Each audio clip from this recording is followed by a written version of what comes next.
Oh, hey everybody! Are you all having fun with these reviews so far? Good, I know you are.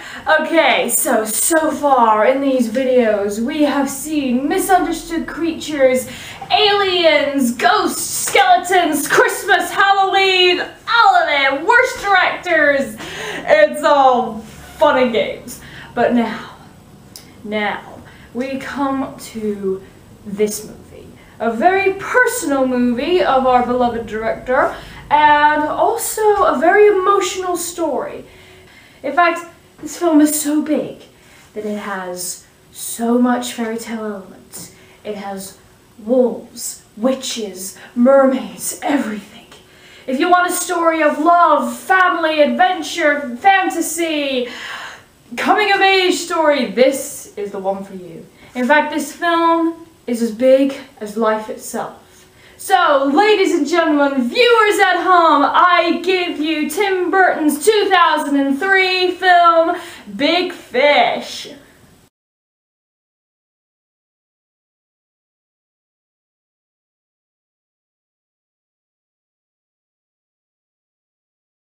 Okay, first experience. Well, this is around the time where I had no idea who Tim Burton was. I think at this point I was slowly getting the idea of who he was, because I had seen Charlie and the Chocolate Factory and Chorus Bride in the same year. And much like Edward Scissorhands, this was when I was at school, and they show classic movies in our drama department, so it kind of looks like a cinema anyway, which is really cool. And they said, okay, we're gonna go watch Big Fish, and I had no idea what it was about, and the teachers were kind of like, well, it says it's about, you know, and they were trying to explain the story, and we were kind of like, okay.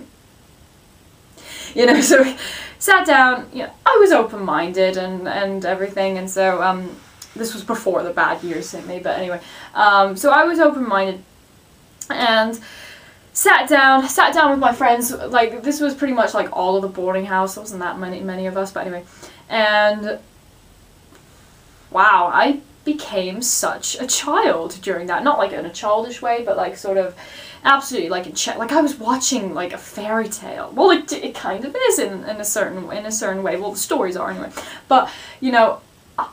It was like I was like a child, you know, listening to a bedtime story, you know. It was like, oh my goodness, this is so cool, and like all my friends were like that. And like when the next story came on, we were like, oh, yay, you know. It was like we just got so into it.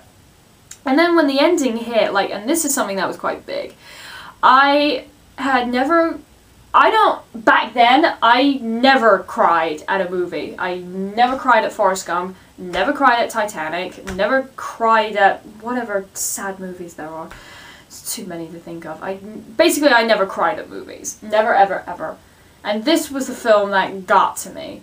And I actually started crying. So back then, that's pretty unbelievable. So for a film to do that, I was like, wow, you know, you're fucking good. So, and then I turned around and like everyone was sobbing. Everyone was sobbing. Students, teachers, like everyone. It just shows how good this film is. But and then years later, after becoming a Tim Burton fan, I realized, oh my god, he directed Big Fish. Oh my goodness, you know. And I was like, and then I watched it again, and I was like, oh man, I should have seen that. I should have seen that it was his film, because I watched like 2 of his other films, and and then, now it all makes sense to me. No wonder I got so emotional to it. It's like, yeah. But yeah, it was a film that, you know, again, I've said this about a lot of his films, but I'm gonna say it again. It was such a huge surprise to me. I was surprised by everything. The stories, the relationships, the characters, the music, just everything. But I will get to that in the review. So for now, here is some behind-the-scenes trivia. So this is another film that Tash hasn't watched, and frankly you guys will be very surprised. It's very emotional, but anyway, here's the trivia. It's like a tally chart. They originally wanted Steven Spielberg to direct with Jack Nicholson as Edward Sr., but instead chose Catch Me If You Can. Yeah, with Leonardo DiCaprio as well. I'm sorry, I'm not a fan. No, but, I'm not a fan. I will be honest, I am quite thankful they chose Tim in the end, because, as you guys know, it was brilliant. Oh, you're gonna have to watch that at some point. I'm gonna have to make you watch that. Tim's favourite circus act was the suicidal cat. You're gonna have to explain this to me again. Okay, well, the cat, yes. If you guys seen the film, you know which one. Is where the cat was hoisted up, like, I don't know, like, basically high up, and just jumped. And obviously cats don't do that, and so that's pretty impressive for them to do something like that, so. It was pretty impressive watching that.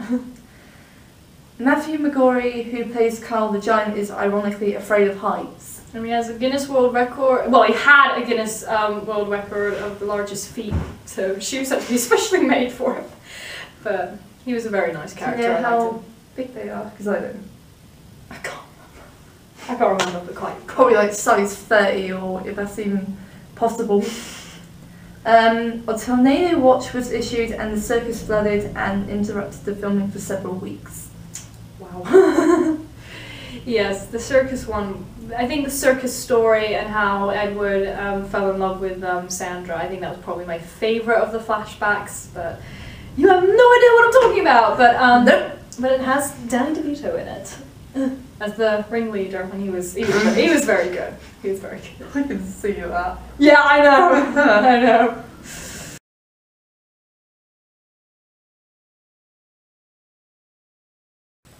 Okay, so I'm gonna go back to some reviews here, and clearly I am liking the Rolling Stones right now. They've described Big Fish as it was a celebration of the art of storytelling and a touching father-son drama. Yeah, that's pretty much that. So okay, where do I start with this one? Because again, like I said in the introduction, it is so big. It's such a big film, and okay.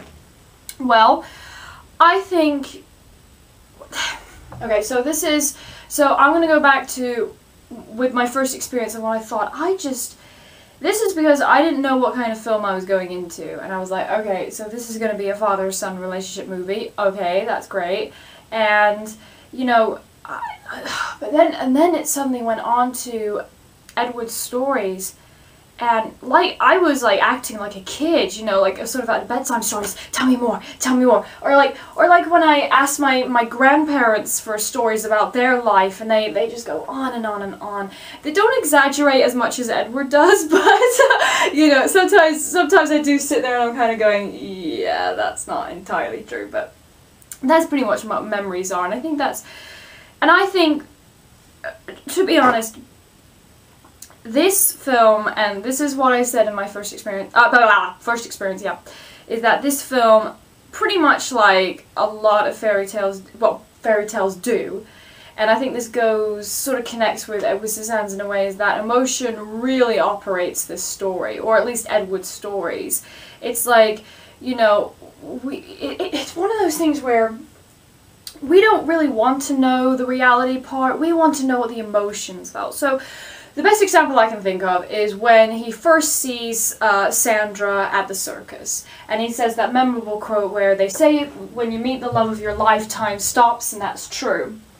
And the reason why I bring that one up is because, okay, time didn't really stop in real life, okay, but the emotion is, yeah, when you're feeling like that, you know, time would stop. I don't know how it feels, but you know, because yes, I'm very sad, but you know, that's what your emotions think. So when you're thinking back to it, it's like, yeah, for me it was like time stood still when I saw it, and so it's like that's the emotional part of it. And like, you know, when something was scary or something, it was a bit exaggerated, and so it's kind of like, yeah, that's not what you logically want to hear. You want to hear what they were feeling at the time, and the emotion is what drives the story forward, which is why, as the Rolling Stones said, it is such an art of storytelling.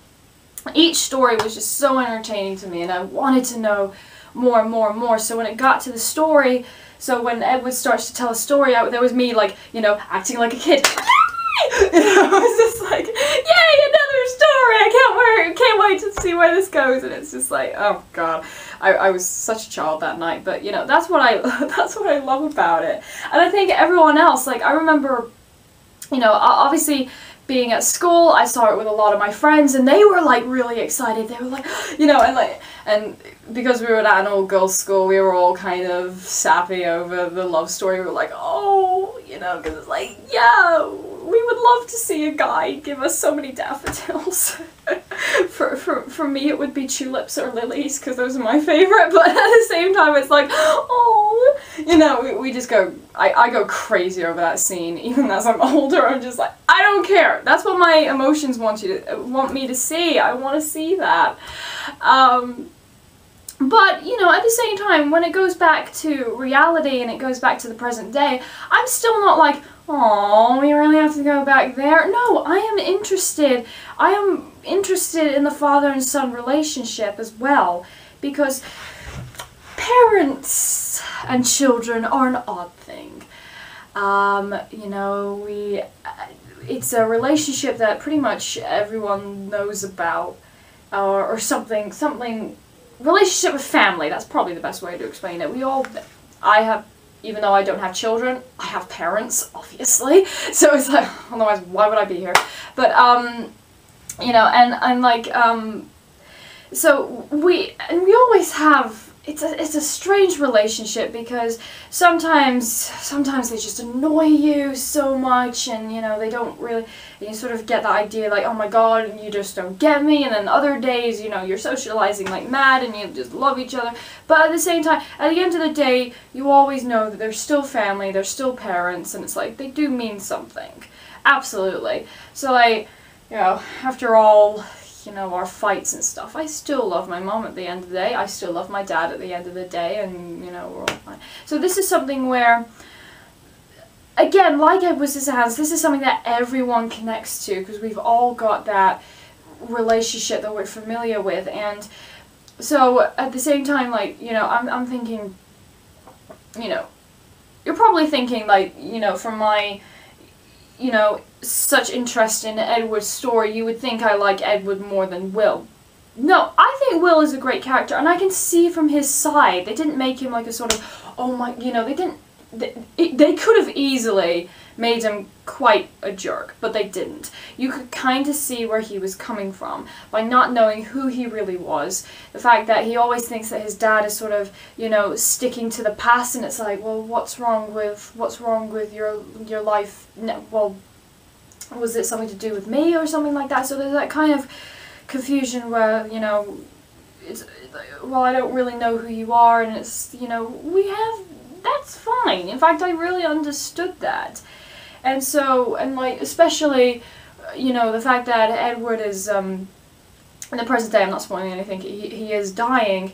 The fact that, you know, Will, he really wants to know who he is before it's too late, and I think, and that, the final storytelling at the end, I mean, like I said, the first experience, this was really one of the few films that made me cry back then. Back then, it was very rare that happened to me. So, you know, and that story, it still gets to me even now. And I think it's because it also taps into something that we're all familiar with, which is the theme of death. I know death is a horrible topic to talk about, but you know what? We all have to go through it, we all have to experience it, and we've all had to say goodbye to loved ones, but you know what? It's a part of life.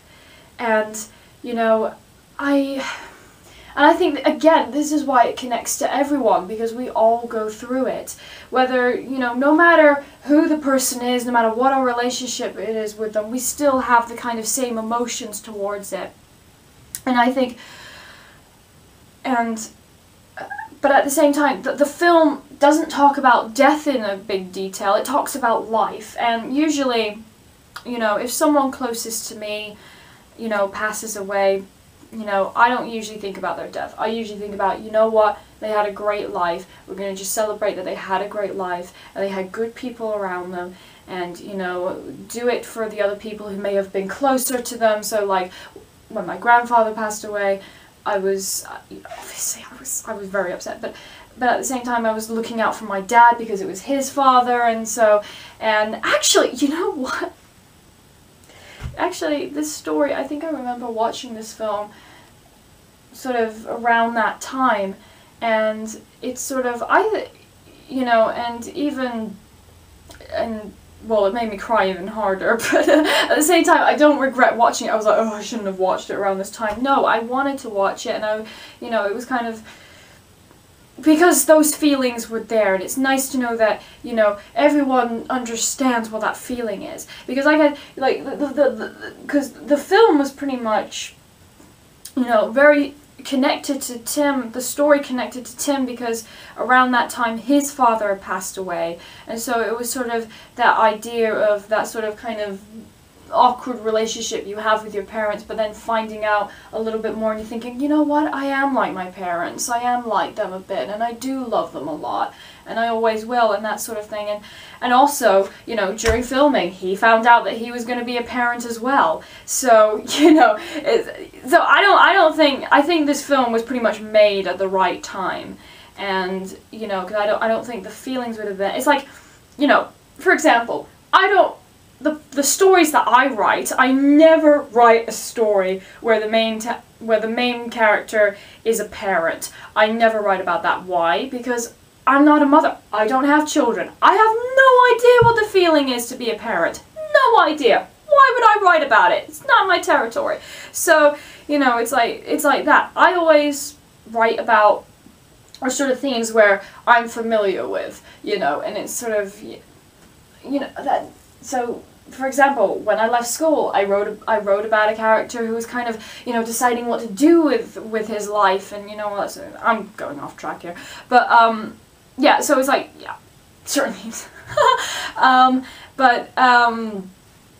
But this story, I think, again, like Edward Scissorhands connects with us emotionally, because we all know what it's like to feel alone, and we sometimes do feel cut off and misunderstood. This one is more to do with the idea of, you know, the idea of memories, because memories are kind of disjointed in our minds. It's like, yeah, it's like, you know, when I was talking about my first experience with all of my movies, they might be exaggerated a little, but the feelings were still there. You know, I remember the emotions more, and that's what people remember. And that's why Edward's stories are just so interesting, and we don't care that they don't make logical sense, because, hey, the emotion is there, and that's what we want. That's what we want to see as listeners, and that's why so many characters in the story are quite taken with it, and viewers are taken with it. And like I said, the film is just big. Like, you know, it's very, I usually say it's quite hard to put a lot of stuff in and like cram it into like a 2-hour movie, but yet they did it so right. And it never felt like it dragged, because, like, you know, a lot of people kept comparing this movie to Forrest Gump, which is another movie that I actually really liked when I was little. I think my parents were a bit concerned, because they were like, oh, you're a bit too young for it, because I was watching it when I was quite young. And, but it was, but I loved it, because, again, it was very emotional. I didn't care if Forrest was stupid. It was emotionally good, but at the same time, I think my one problem with that movie is that, you know, watching it as an adult, I'm kind of thinking, yeah, it does drag on a bit. So, but that's fine, because it's still big, and I understand why, but surprisingly, this one doesn't. It never feels like it drags. It never feels like it, which, you know, it's like, I felt like it was such a risky score that so many things could have gone wrong. So many things could have gone wrong, and yet it doesn't, and, you know, that's what I love it so much. It's so big, it's like, I don't know how to explain it. It's like Edward Scissorhands and pretty much all of Tim's films. I don't know how to explain it. You gotta go see it in order to understand what it's all about. So, definitely worth recommending if you want something that's very emotional, that will definitely hit you, and, you know, even if you're not into, like, fantasy and stuff, you know, you really won't care. You know, it's just, again, like I said, the emotion is what drives it forward. And speaking of emotion, I recently came across this, just to end it here. I know it's going to be awkward to read this out loud, but I found this passage of, I'm going to sneeze. No, it's gone. God, I hate it when that happens. So this is another book, Tim Burton. It's a little bit more in detail. It's more like sort of, I think, analyzing it and just sort of, oh, I skipped it. Whoops. But there's this passage that I found where he talks about, you know, him reconnecting with his father at this one, and also when he became a father to Billy, and of course years later he would become a father to Nell. And this really got me going, but I just wanted to read this. Since this is a father and son story, I wanted to read this. So he says, "I've just had a baby boy. To me, that phenomenon is a shock and it's unbelievable. It's a revolution in my life. Thousands of books have been written on the subject, but none of them prepares you for this surrealistic and informal experience of fatherhood. It's like something out of Alien. You've given birth to an alien. I can say my son gets more sleep than I do, and there's nothing that can be compared with a baby's cry. I never imagined a sound could be so intense. I come across something like it in the late 1970s when I used to go to punk clubs in LA and I would pass out, but that was nothing in comparison. And the most serious part is that the presence is going to get bigger. All the same, I know because I've made the decision. I will do everything I can to be the best father in the world."